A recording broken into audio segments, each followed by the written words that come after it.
Hello everybody, this is Hiroya Tsukamoto, and today I'm with a guitarist and educator, David Stevenson, my friend. Yes. I'm here in Black Mountain, North Carolina, and he lives near here, and we end up meeting here in Black Mountain, and he showed me some of his new compositions that are beautiful compositions. Thank you. Works in progress. Mostly technique in progress. Yeah, that's beautiful, inspiring. Thank you. And David is a classical guitar player, a nylon string guitar player, but you've been teaching guitar for a long time. Recently retired. You retired from Clemson University in South Carolina. About 30 years. Guitar professor at Clemson University. Last year you retired. Last year. Mostly working with beginners or new guitarists, and a few well-developed guitarists. I always said that my students at Clemson were smart enough to go into some other field to make a living. But many of them were very passionate about the guitar and very good players, but they were not aiming for a career in music. So, wise move. And then last year you organized a great guitar festival. Clemson Guitar Festival. Yes, and we had Hiroya. Yeah, it was great to play there. And we had Alex DeGrassi, one of my very favorite steel string guitar players, and Andrew York, and some of my former students came back, and we played ensemble music. We played everything from the Allman Brothers to Mozart and Pink Floyd. How many people? I think about 16 or 17 came back from all over the country. It was very touching, very moving to have them.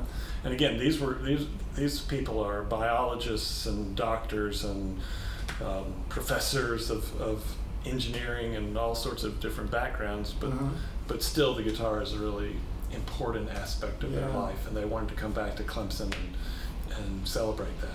That's because of you. Well, it was very dedication to them. And we had a good time. And we learned from each other too.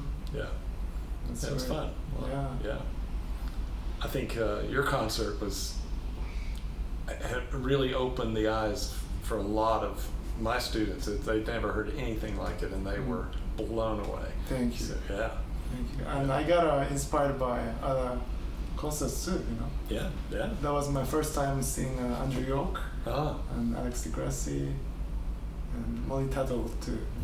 Molly Tuttle. Inspiring to see them play in different styles. We aimed to try to represent a full spectrum of guitar styles and approaches, and steel string and nylon string, and I think it was a success. Yes.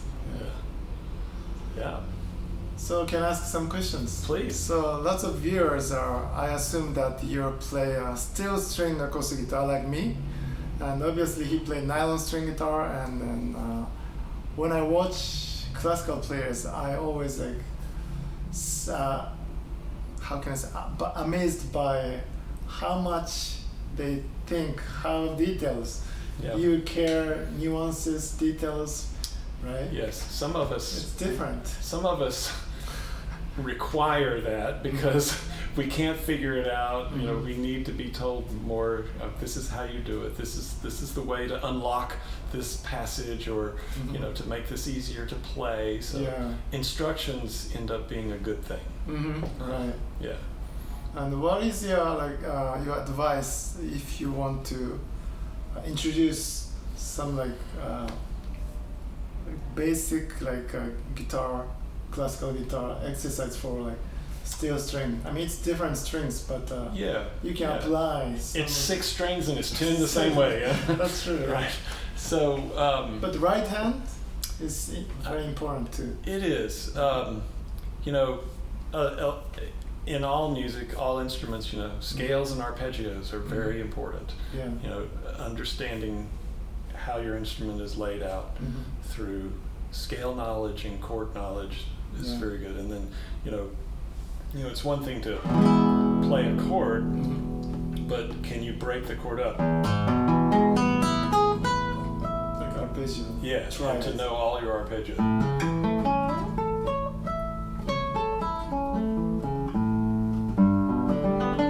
Two octaves. Yeah, so you're changing positions and using those open strings to help you, connect different parts of the guitar. And you gotta know your major scales and your minor scales. And one thing that really helped me,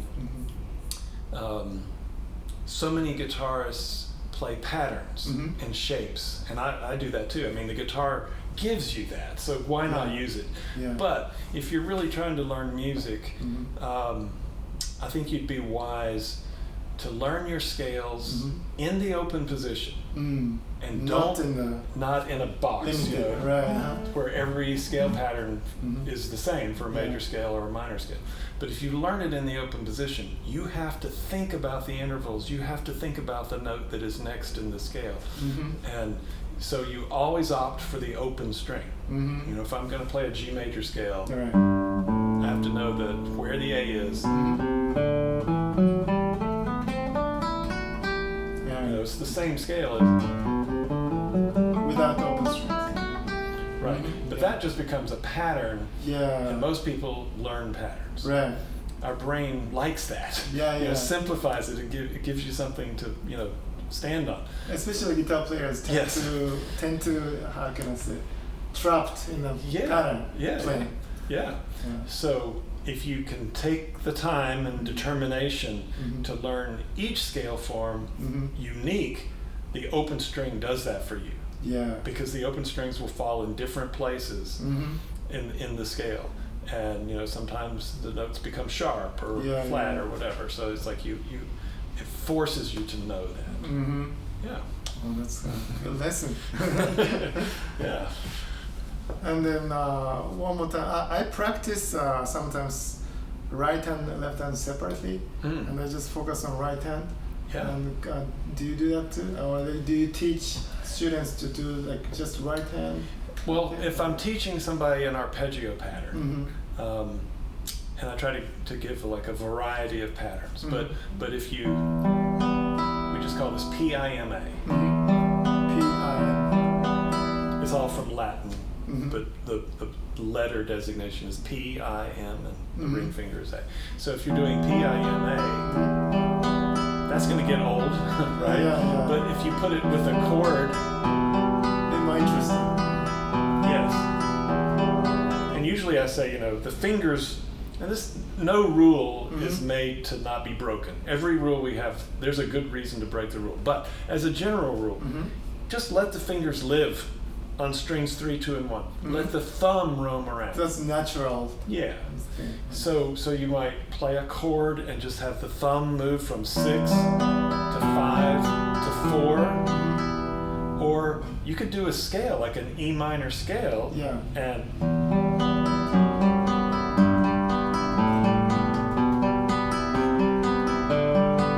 the thumb goes up. This is all the same.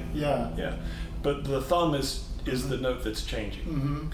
And I just think that's more interesting practice. You can stay with it longer, and this hand is doing one thing. I mean, you are changing the bass note, but this hand is doing one thing, and this hand is not doing anything too complicated, but it gives it a job. So that's a good way to practice, and then you can change the arpeggio pattern.